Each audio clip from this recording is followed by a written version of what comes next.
Here's the translated story. Attraction. New York was no longer an ordinary metropolis. A massive, dome-shaped object now loomed over the city, casting a shadow that darkened the skies and brought with it fear and chaos. But behind this glowing phenomenon lay something far greater than mere alien presence. Nick Harris, a former U.S. Air Force pilot, stared up at the sky from the rooftop of a skyscraper. Beside him was Dr. Biter. Rachel Davis, a renowned physicist from Columbia University, who had recently joined his research team after detecting mysterious signals from space. "Nick, this isn't just a coincidence." Her voice trembled, but her gaze remained focused. "These signals, they're trying to tell us something." Nick, not taking his eyes off the strange dome in the sky, replied grimly, "Then why can't we understand their language? They're clearly playing by their own rules." The first attack. The situation in the city rapidly deteriorated. People were running in panic, colliding with each other. Traffic accidents, smoke, screams. New York was descending into chaos. Suddenly, 3 glowing figures emerged from the center of the dome. These were alien beings, possessing incredible speed and grace. Their thin bodies, enveloped in glowing energy fields, seemed to float above the ground. In the blink of an eye, they began to destroy everything in their path. David Jenkins, an experienced police officer, was on duty in downtown Manhattan when he saw one of the aliens slowly approaching a group of people. He attempted to open fire, but his bullets passed through the alien as if it were from another dimension. To his surprise, the alien did not attack. It simply stopped and stood still, as if analyzing the situation. "They're looking for something," David whispered, observing the alien's behavior. An unexpected discovery.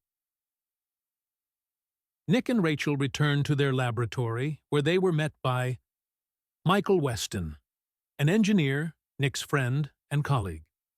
Michael had lost his family years ago in a major incident related to alien phenomena, and was now determined to eradicate any traces of extraterrestrial beings. "I've got something," Michael said, connecting his devices to the server. "I've studied their system. If we can send a powerful pulse, it'll disable their shields, but that won't be enough." Rachel insisted that the aliens might not be as hostile as they appeared. According to her data, they avoided killing if they were not attacked. "Perhaps they're here to investigate us or find something important," she said, looking at a city map showing the alien activity flashes. "Investigate? Then why destroy everything in their path?" Nick smirked. Betrayal. Just as the group began developing their plan of action, something unexpected happened. Their laboratory was attacked by government forces. Michael jumped up and grabbed his pistol. The doors were flung open with a loud screech, and a man in a sharp suit, CIA agent Robert Harper, appeared before them. "Your actions are threatening national security." Harper's voice was cold. "You don't understand what you're dealing with. We must neutralize the threat at any cost." Nick clenched his teeth, realizing that Harper and his men were not open to reasonable arguments.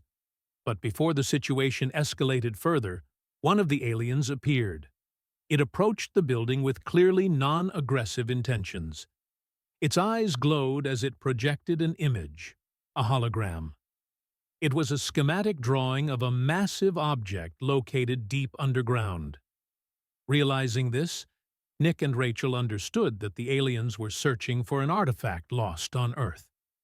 "This isn't an invasion," Nick whispered. "They're here for something, and that something is with us." The underground discovery. The task was now clear. Nick's team needed to help the aliens find the artifact. It was an ancient energy source located beneath an old New York subway line. Harper still believed that destroying the aliens was the best option. But Nick had no choice. They descended into the abandoned subway tunnels to find the artifact. But underground, they faced not only the aliens. They encountered unknown mercenaries, a group working for a powerful corporation that sought to obtain the artifact for its own purposes. This was Innovatech, a large company involved in developing alternative energy sources, which had been trying for years to unlock the secrets of alien technology. Michael, now a key player in this battle, was developing devices that could help the aliens activate the artifact, but unexpectedly faced a dilemma. Innovatech offered him the chance to use this technology to resurrect his family through experimental methods. "This is your chance, Michael," whispered his inner voice. "You can bring back those you lost." The internal struggle tortured him, and he could not make a decision. The final battle.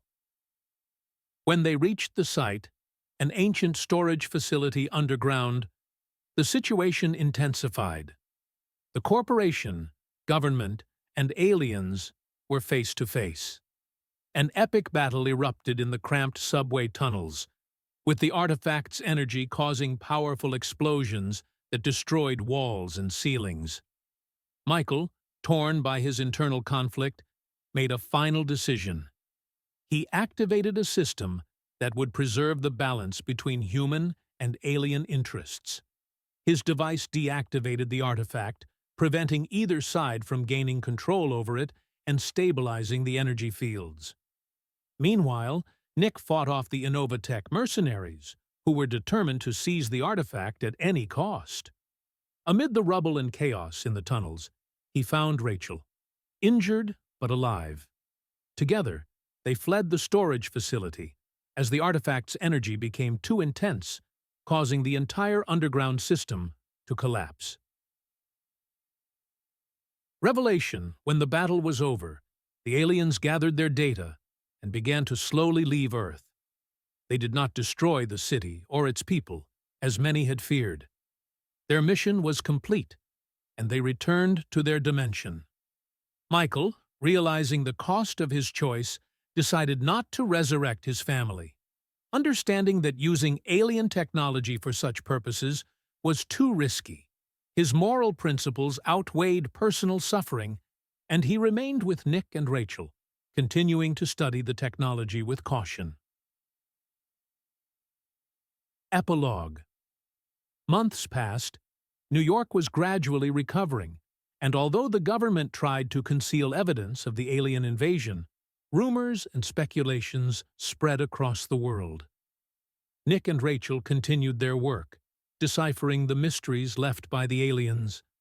Their relationship evolved beyond professional bounds, but even in their personal lives, many unresolved questions remained. "We're only on the threshold of something greater," Rachel said one night, looking up at the stars. "Maybe this is just the beginning." Nick, standing beside her, nodded, feeling that the universe around them had become slightly more comprehensible but still even more mysterious.